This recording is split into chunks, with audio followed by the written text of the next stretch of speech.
Hello, ladies, and welcome to today's topic on diets.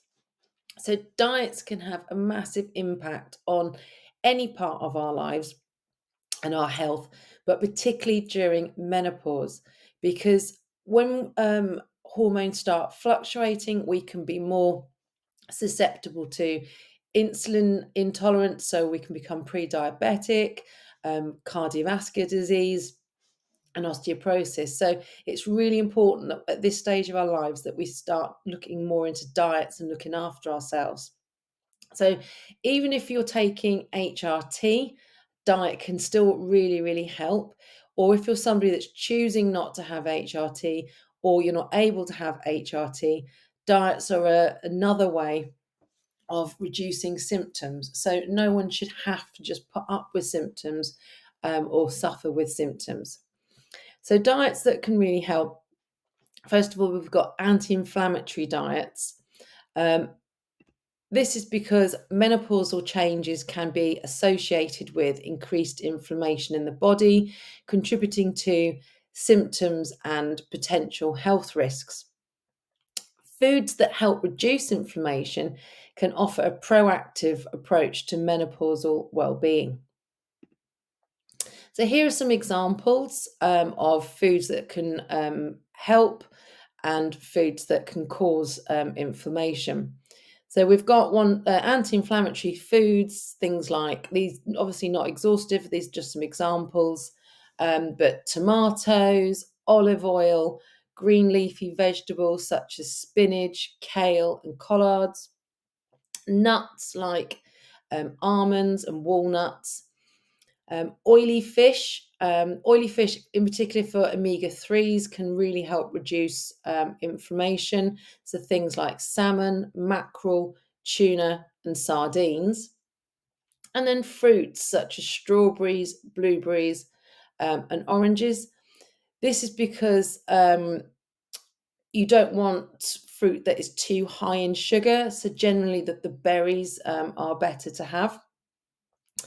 And then foods that cause inflammation. So they're generally ones that we know aren't particularly great for us. So processed foods, but like refined carbohydrates, such as white bread, pastries, fried food like chips or fries, um, and then soda and other sugar sort of sweetened beverages. So even the ones that say that they're zero sugar, because they've then got sweeteners in them like aspartame, this still does react with the body.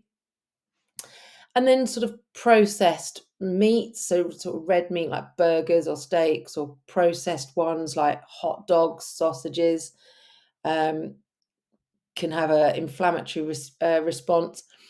And then again, processed sort of fats like margarine, shortening, and lard are best to try and avoid for anti-inflammatory diets.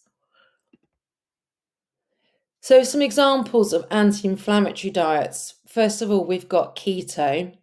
Um, so this is a low carb diet, often thought of as high fat, which it can be. But in my book, my recipes are more natural high fats. So things like salmon, mackerel, olive oil, olives, as opposed to just high fat in general. I do have um, fattening recipes in it, but these are more things that you would use as a treat in normal diet. So things like sausage rolls, quiche, cheesecake. So things I put them in so that you don't feel like you're on a diet if you've got a craving, but they won't have that inflammatory response if you were to have from normal ingredients. And then we've got Mediterranean diet.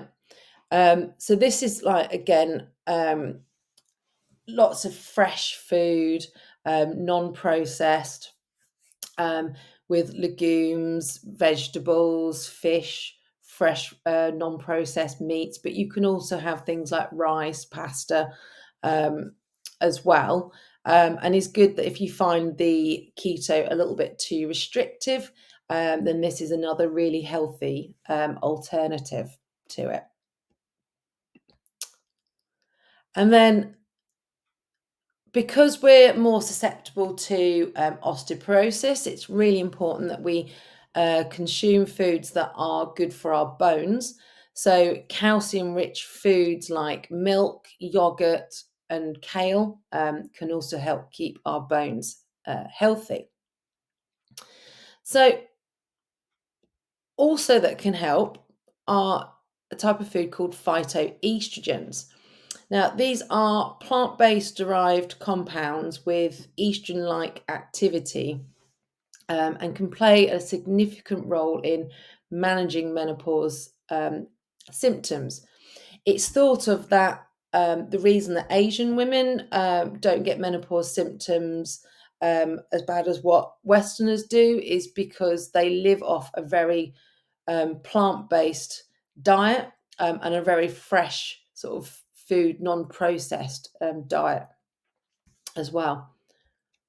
So, the definition of phytoestrogens are that they're naturally occurring compounds found in plants that can mimic or modulate the effects of estrogen in the body.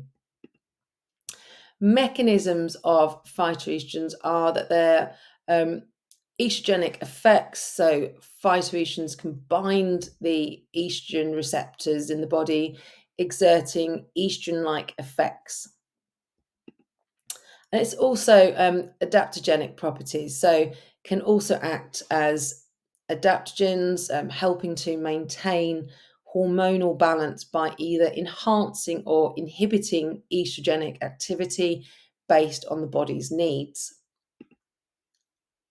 So the benefits for menopausal symptoms are so you've got benefits to hot flashes and night sweats because phytoestrogens can help alleviate vasomotor symptoms, vaginal dryness because estrogenic properties can contribute to improved vaginal lubrication, and then bone health because there's some evidence that suggests that a potential sort of protective effect on bone density.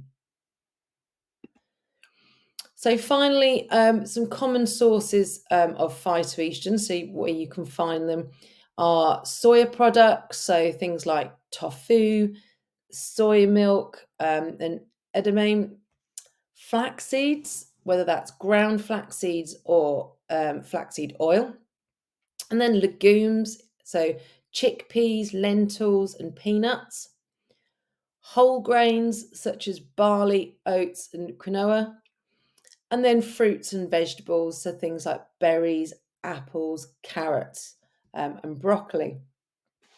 So I hope that's been really useful for you on knowing what sort of diets and foods can both help and hinder or exacerbate your symptoms. And I look forward to the next topic with you. Take care.